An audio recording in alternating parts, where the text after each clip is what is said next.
The Soldiers of Ares. Chapter 9. When Maximus woke, it was still night, and everyone else was sleeping. He thought of the dream he just had. No way was it just a regular dream. It was too real and intact, and unlike most dreams, he remembered all of it.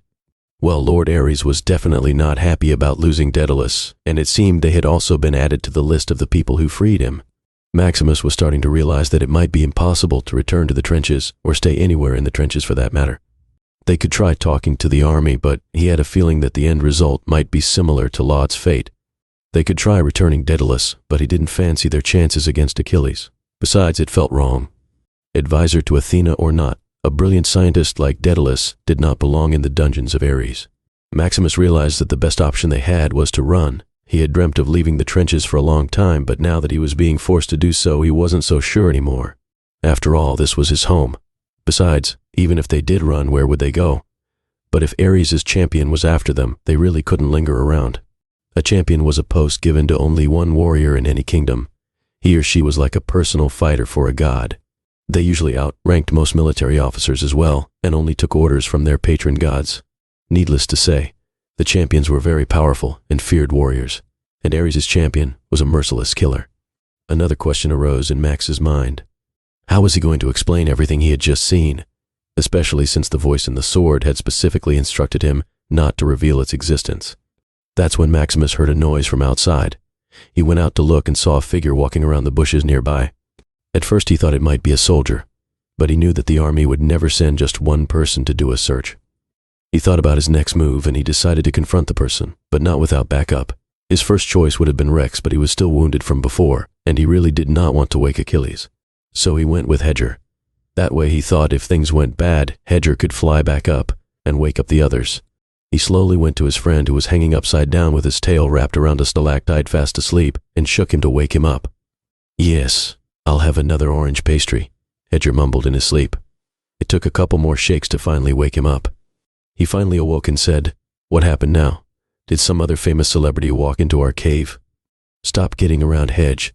There's someone in the bushes nearby, and we need to check it out." This woke him up. "You have a Minotaur soldier and one of the greatest warriors in history right there, and you call me for backup?" He said angrily. "Rex is still injured, and if you want to wake up Achilles with no good reason, be my guest," Maximus said. "But there might be a good reason. They could be soldiers," Hedger replied. Maximus shook his head in response. "I don't think so. For one thing, there's only one guy, and he's moving around like he's a bit lost." Hedger thought for a moment. "All right, but you do the talking. At the first sight of trouble, I'll fly back up and call in the cavalry." Maximus nodded, and then both of them went down into the bushes. They moved through the bushes as stealthy as they could and found their guy standing in a clearing taking a rest from his search. "You know, with our luck, I wouldn't be surprised if this was the great Heracles. I heard he goes by the name Hercules now, ever since he had a fight with Queen Hera," Maximus said. "Anyway, let's focus on the work at hand and discuss world gossip at another time." Hedger nodded and said, "Okay, you go on ahead and I'll wait here. If things get ugly, I'll bolt back to the cave and call the others." Maximus agreed, and he stepped out into the clearing. Maximus still couldn't see the person properly since it was still really dark. "Stop whatever you were doing and turn around slowly, and don't try anything funny, I'm already armed." He said this with the most confident voice he could muster. He had his hand on his sword, ready to draw at the first sight of trouble. The person turned. He looked at Maximus, or in this case she did, because the person was none other than Kayla. Kayla ran up to Maximus and hugged him. Maximus felt his knees shiver. He also felt as though his stomach was doing a somersault. Kayla had never hugged him before, and Maximus had sort of dreamed of this moment in his head 1,000,000 times. But now that it was here, he was nervous and sweating. "Kayla, what are you doing here?" he asked. "Searching for you. Everyone thinks you're dead. Rumors said that you guys were involved in the fight against the Manticore, and I feared the worst. Wait, where are Hedger and Rex?" At that moment, Hedger came flying out and said, "Right here, my lady," with a grin on his face. "Rex is fine, too. He did get injured in the battle, so he's resting in the cave." Maximus said, glad and a bit disappointed that Kayla had let go of him. Kayla seemed relieved to hear that they were all okay. "I knew you guys would be at the stupid cave you always talked about. I knew it was somewhere around here, but I couldn't find the entrance. Yeah, it's a bit hard to spot if you don't know where it is. But you shouldn't be here, especially at night. The outskirts are dangerous." Kayla gave him a look and said, "Oh, please, don't be such a guy, like I'm a helpless little lamb or something. You know that I'm just as well trained as you." Maximus knew this was true. He knew that her father gave her regular combat training almost every day. Being the daughter of a paranoid ex-soldier was like that, he guessed. Also, there was a kind of toughness you got from growing up in the trenches, and Kayla had plenty of it. Besides, Kayla continued, I bought one of my dad's toys along just in case. She pulled out a submachine gun from under her top and Uzi and showed it to them. Remind me never to get on your bad side, girl, Hedger said, and Kayla smiled at this.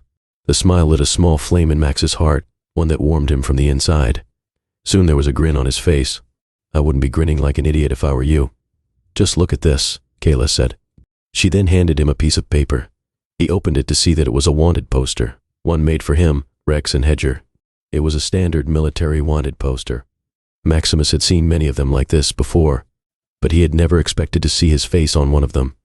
It said, Wanted Alive, followed by 3 boxes. 2 contained his and Rex's photos, the ones that were used in their files in the army. The 3rd contained a drawing of a weird green bird thing.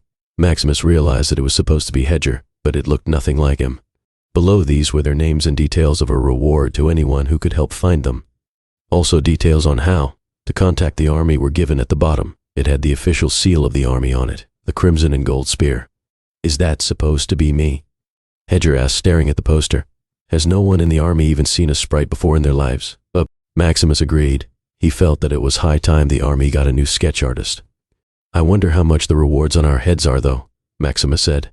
Kayla gave both of them a slight whack on the head. Then she said, You guys are taking this way too lightly. Do you realize what this means? There's no way you can return to the trenches now. Maximus had already feared this. He said, Yeah, I know. The 3 of them stood silently for a while. Finally, Hedger spoke. Maybe we can sneak in and get our stuff at least. Kayla shook her head. That's not possible. The soldiers already trashed your home searching for you guys. I'm pretty sure they still have someone watching them. Hedger stared at the ground and said, So this is it then. We have to say goodbye to the trenches and everyone we know, just like that. No one answered him.